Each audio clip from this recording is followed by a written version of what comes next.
Hi, my name is Marcus, and today we address why Catholics are leaving the Church and how we fix it. The third episode in a multi-part series titled Why Protestants Convert and Catholics Leave, a programme of Rome Was Right, which defends the faith that built the West. In our last two episodes, we explored why many strong Protestants are being pulled into the Catholic Church, because they followed truth where it led, even when it challenged everything they knew. But today, we turn the lens back inward. Right now, across the world, thousands of cradle Catholics, raised in the faith, are walking away. Not because Protestantism is more true, but because we never showed them that Catholicism was. They're ending up in Christian megachurches, online prosperity circles, or lukewarm consumer-driven communities built not on truth, but on emotion, experience, and self-gratification. But this isn't about blaming others. It's about us, our families, our parishes, our schools, and the gaps we've allowed to grow in Catholic formation. Today, we're diving into one simple but uncomfortable question. Why are baptized Catholics abandoning the faith? And what are we doing wrong? We'll look at 5 root causes: catechetical collapse, cultural diminishment, moral confusion, scandal, and spiritual silence. But we won't shy away from the solution: to proclaim boldly what our own faith actually is. This isn't just another Watch Once episode. It's a clarion call to renew, to reach, and to witness to our own people, because if we don't evangelize our own, someone else will.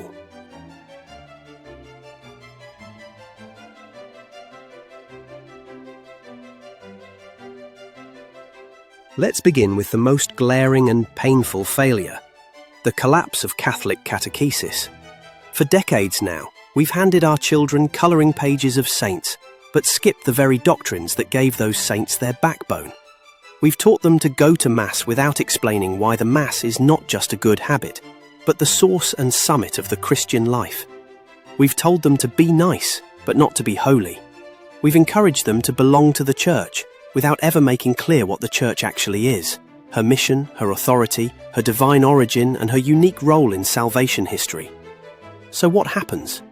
Millions of baptized Catholics reach adulthood, unable to explain the difference between the Eucharist and a symbol. They can't tell you why confession is necessary.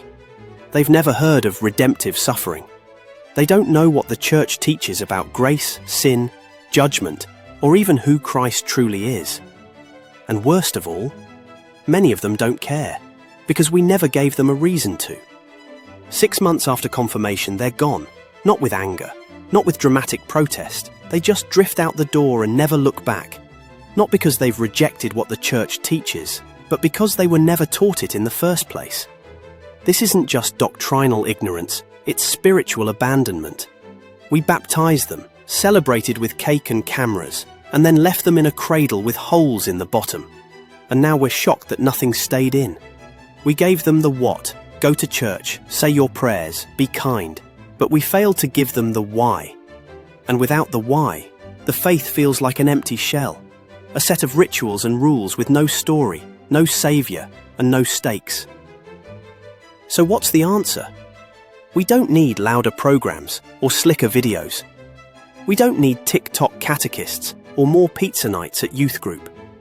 We need to rebuild catechesis from the ground up, because too much of what we've been doing is building on sand. And that rebuilding requires 3 things. Not optional upgrades, not suggested improvements, non-negotiable foundations. Catechesis rooted in Scripture. This means more than cherry-picking Bible verses to back up doctrine. It means plunging young hearts into the full arc of salvation history, from Genesis to Revelation, from the fall to the resurrection, from the covenants of the Old Testament to the fulfillment in Christ and His Church. Every teaching of the Church is part of that story. Every doctrine is a thread that leads to Christ. And when we teach that way, when we connect the teachings to the narrative of God's love, they make sense, they become beautiful, they become alive. Catechesis rooted in encounter. Information alone won't change hearts. Kids need more than facts, they need fire. They need to meet Christ, not just learn about him. That means reverent liturgy, confession that doesn't feel like a lost medieval relic, prayer that isn't reduced to mumbled formulas before bed. And perhaps most importantly, it means adults in their lives who actually believe what they teach. Kids know when we're faking it. If they see lukewarm faith in us, they'll assume that's all the church has to offer. But when they see real joy, real reverence, real holiness, they begin to hunger for it themselves. Catechesis rooted in identity. Too many young Catholics see faith as one hobby among many. They think being Catholic is like being in a club, or on a team, or choosing a brand. But that's not what the Church says.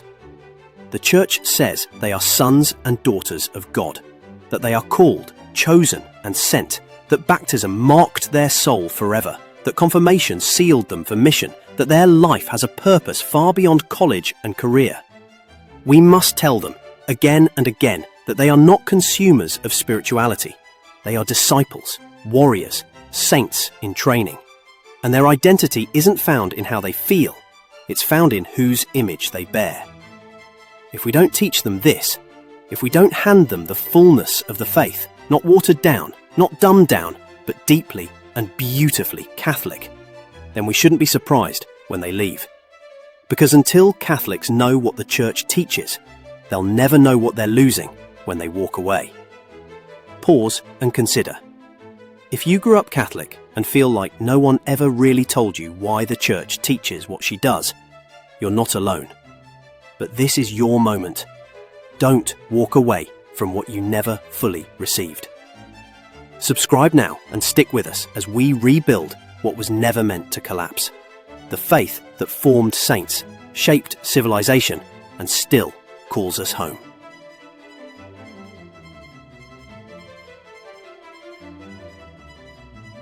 Let's talk about culture.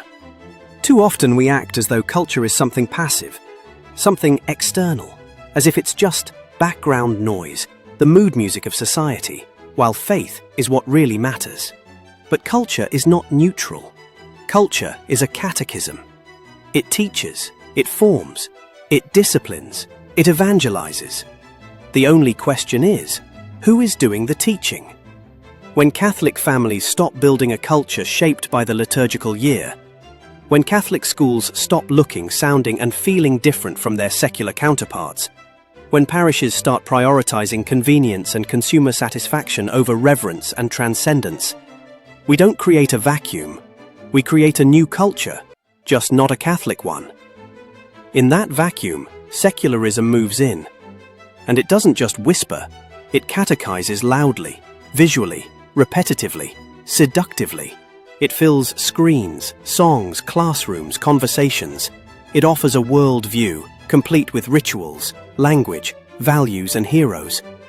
And most of our young people are better trained in that catechism than in ours. Let's be specific. Screens replace silence. Consumerism replaces contemplation. Therapy speak replaces theology. TikTok replaces the teachings of the Church. We now have Catholic teens who can explain zodiac signs better than the sacraments, who know their love language, but not the language of prayer, who've memorized activist slogans, but can't recite the 10 Commandments. And we wonder why they leave.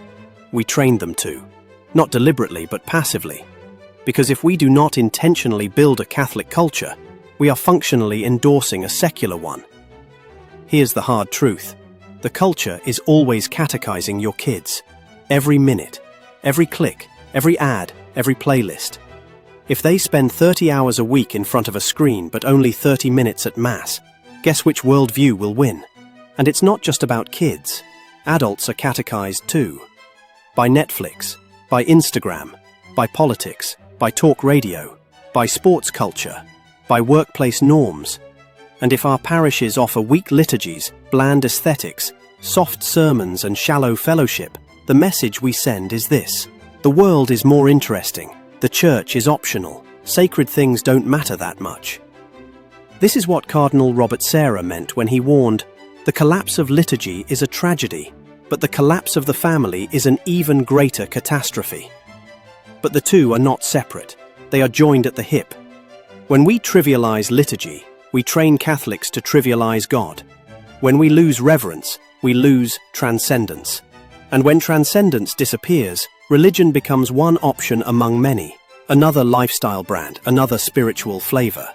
So what's the answer? We must recover Catholic culture at every level. From the front door of the home to the altar of the church, from the classroom to the dinner table, from the feast day calendar to the architecture of the parish building. Let's start here, in the home. Make the domestic church visible and real.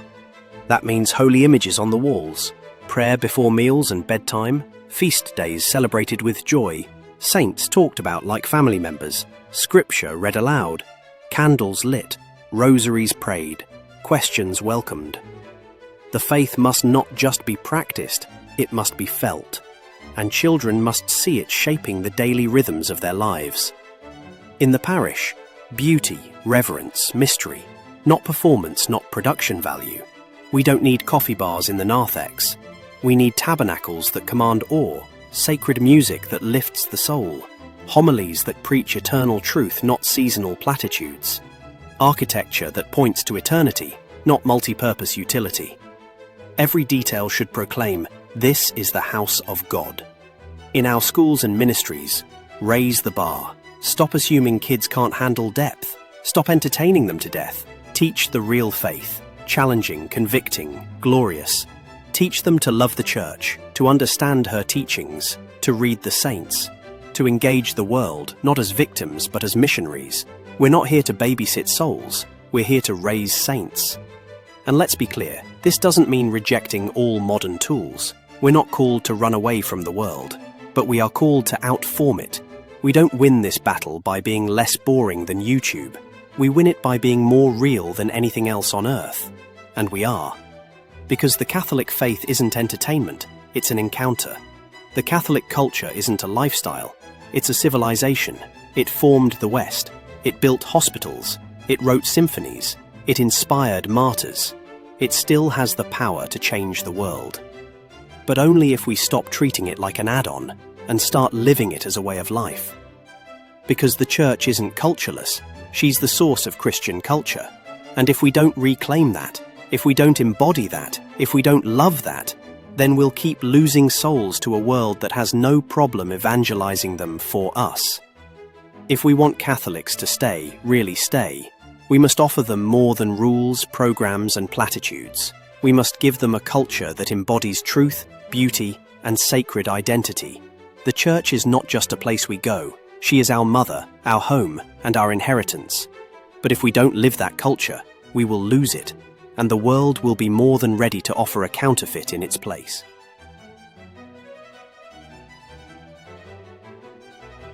Stay with us. This is only the beginning of our deep dive into why Catholics are leaving and how we bring them home. In our next episode, we'll confront the crisis of moral confusion in the church and the silence that's driving souls into the shadows. So make sure to subscribe and follow the full series. We're just getting started. I'm Marcus, and this has been a program of Rome Was Right. We're not here to entertain, we're here to evangelize, and if we don't evangelize our own, someone else will. Because truth isn't just an idea, it's a person. And he built a church. Stay tuned for episode 4.